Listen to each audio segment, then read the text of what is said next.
Olá, meu irmão cristão. Olá, minha irmã cristã. Glórias a Deus para todos nós. Hoje vou falar de alguém muito mencionado e ao mesmo tempo pouco conhecido. É possível isto? Vou falar de João Ferreira de Almeida, o primeiro homem a traduzir a Bíblia Sagrada em língua portuguesa. João Ferreira de Almeida foi um varão muito valoroso porque dedicou a sua vida inteira para traduzir a Bíblia Sagrada na língua portuguesa. Esta é uma das melhores histórias que eu conheço. João Ferreira de Almeida nasceu em 1628, num vilarejo muito pequeno chamado Torre de Tavares, com não mais que 50 casas. Até os dias de hoje, o pequeno vilarejo ainda preserva as mesmas casinhas. Lá há um monumento em sua homenagem. Em sua infância, em Torre de Tavares, ficou órfão de mãe e pai. Foi para Lisboa ainda menino pequeno, onde foi adotado por um tio que era padre. Sabe-se que teve uma educação muito boa. Seu tio queria que seu sobrinho João se tornasse padre. Não se sabe por qual motivo, mas quando tinha 14 anos, partiu de Portugal rumo à Holanda e depois para a Batávia, onde hoje é Jacarta, capital da Indonésia. Quando navegava de Batávia para Malaca, hoje Malásia, o jovem João levou consigo um panfleto em espanhol com o título Diferenças de la Cristandad, que em português significa diferenças entre o cristianismo. O texto do panfleto atacava diretamente a doutrina católica, principalmente no absurdo que era o fato de os padres da época rezarem a missa em latim. Se o latim era incompreensível para a maioria das pessoas, por que não rezar a missa na língua do povo? Esse texto causou um enorme impacto no jovem. Ao desembarcar do navio, foi direto para a Igreja Reformada Holandesa, o equivalente a uma igreja evangélica nos dias atuais. Sua reação foi imediatamente começar a traduzir os evangelhos do espanhol para o português. O jovem João levou 2 anos para traduzir o Novo Testamento do espanhol para o português. Como fonte principal para a tradução, foi usada a Bíblia espanhola Reina Valera. O jovem também usou como fonte de comparação as versões em latim, italiano e em francês. A tradução foi concluída quando João tinha apenas 16 anos. O manuscrito foi entregue ao governador-geral da Batávia para ser impresso em Amsterdã, Holanda. Quando o texto traduzido chegou na Holanda, o responsável pela gráfica faleceu e o trabalho de João desapareceu para sempre. João não desistiu. Começou tudo novamente. Almeida ingressou na Igreja Reformada Holandesa, primeiro para visitar doentes.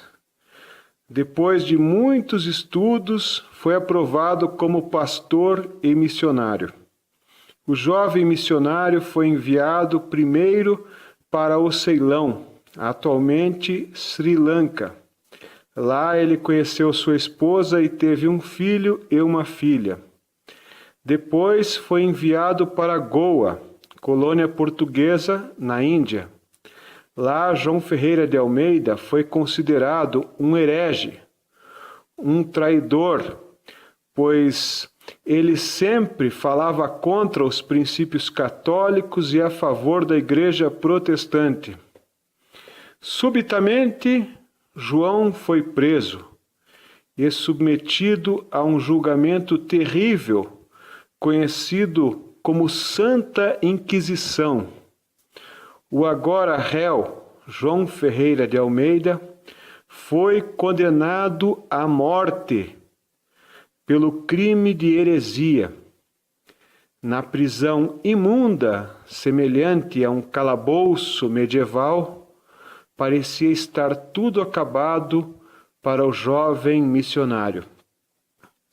O governador-geral da Batávia ficou sabendo do paradeiro de seu amigo e resolveu agir com firmeza em relação aos portugueses.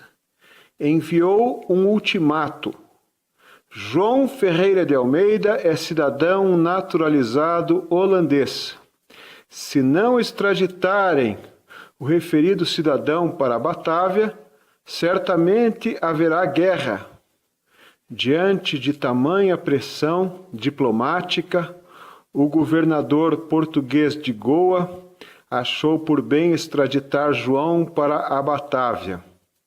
Ao ser liberto e posto num navio para a Batávia, João soube que Deus não o abandonou.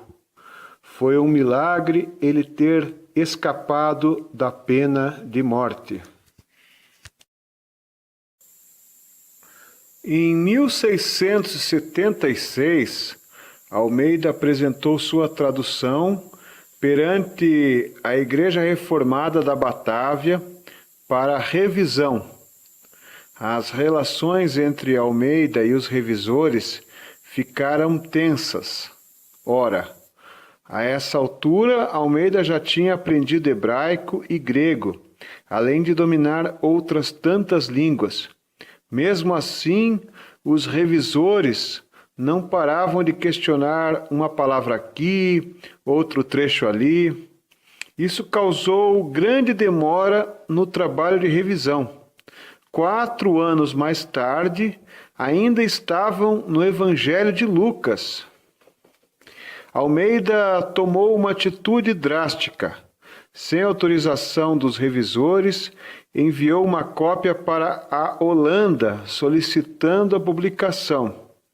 A versão em português do Novo Testamento foi finalmente impressa em Amsterdã. Em 1681, as cópias chegaram em Batávia. Anos mais tarde, o governo deu razão a João e mandou imprimir a versão original do Novo Testamento, traduzida por João Ferreira de Almeida. João passou a traduzir o Antigo Testamento. Em 1689, ficou com sérios problemas de saúde. Mesmo assim, não parou de traduzir. João Ferreira de Almeida morreu em 1691, com 63 anos. Tinha parado sua tradução no último capítulo do livro de Ezequiel. Seu amigo Jacobus op den Akker continuou a tradução. A Bíblia inteira foi finalmente impressa em 1753, mais de 60 anos após a morte de Almeida. Meu prezado, minha prezada, deu trabalho para fazer este vídeo, mas não foi nem 1/1000 do trabalho que teve meu irmão em Cristo Jesus, João Ferreira de Almeida, para traduzir a primeira Bíblia Sagrada em português. Gostou da história? Deixe um like, inscreva no canal. Glórias a Deus!